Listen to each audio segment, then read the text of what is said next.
These hatchlings are well established. They had a few feeds, so they know what they're doing. But because I feed my hatchlings during the day, I have to wake them up sometimes, and that's done by gently tapping on their coils. Once they start flicking their tongue out, it's a good sign. That means they're interested in eating.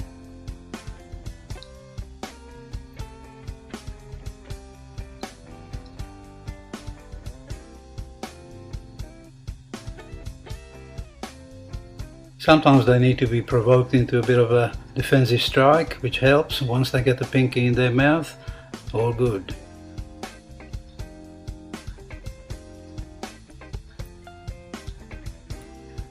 It's important to make sure they grab the pinky by the head, not in the middle of the body, because that sometimes puts them off and they spit it out.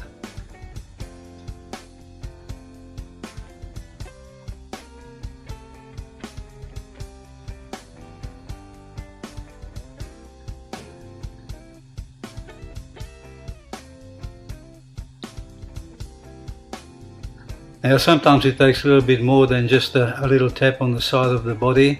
Sometimes you have to rub them, you have to stir them up, and it often looks quite rough, but they're tough little soldiers. As long as they keep flicking their tongue out, it's a good sign. That means they're interested, they just don't know what to do. And it can take quite a while, and that's where a lot of people make a mistake. They give up too soon. You just have to persevere.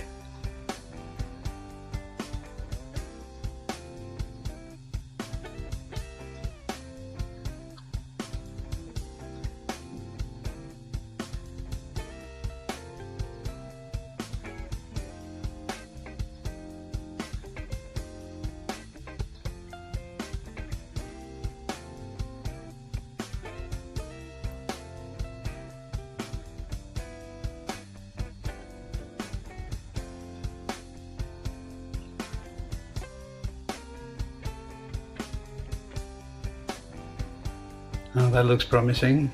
Oh, that was a half-hearted attempt. Let's keep going.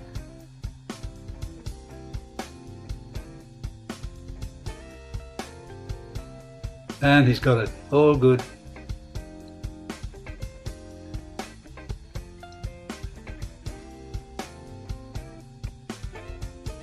In every clutch there are a few individuals that just simply refuse to feed, and that's when we have to take a little bit more invasive measures, and assisted feeding is one of them.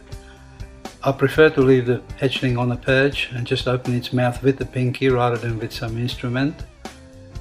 And once they get a hold onto it, I just ease off, just very, very slowly, get my hands away from the hatchling. Oh, he took a dive in the water bowl. That sometimes turns them off. Another dip. Now he's good. He's going to eat it now. Now force feeding is, a lot of people believe that it's very stressful for the snake, but as you will see, it's not that bad. First thing I do, I take the snake off the perch very, very gently. We don't just pull them off, we'll let them get off themselves. Sometimes it takes a little tickle on the tail to let go. Now he's off. Now we put everything away so they can't hook their tails or anything, and restrain the head.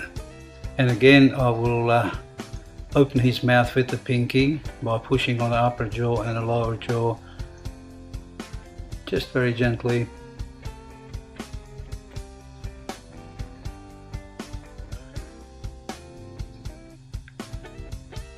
Now you didn't see it, but I just dipped the forceps in the water, which helps to lubricate the pinky, and down it goes.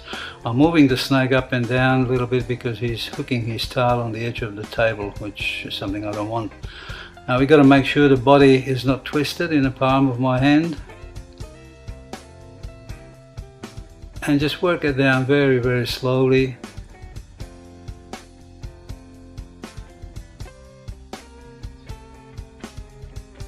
Okay, then I'll just get a hold onto the tail of the pinky or the hindquarters and just push down very, very slowly and gently. This can take a little bit of time, but that's fine. Up to about there, that's enough. And then I put my thumb just above the pinky to stop it from coming up. They sometimes like to regurgitate. And very important thing is to put the snake back in the perch, back on the perch, so he doesn't hang his head down, because when they do that they're very likely to regurgitate. Now I don't see any stress at all. The snake is quite alert, but he's relaxed, he's flicking his tongue out, he's looking for a way out, and within a few minutes he will be sitting on the perch digesting. But it's like milking your lappets, you don't do it on a bad day.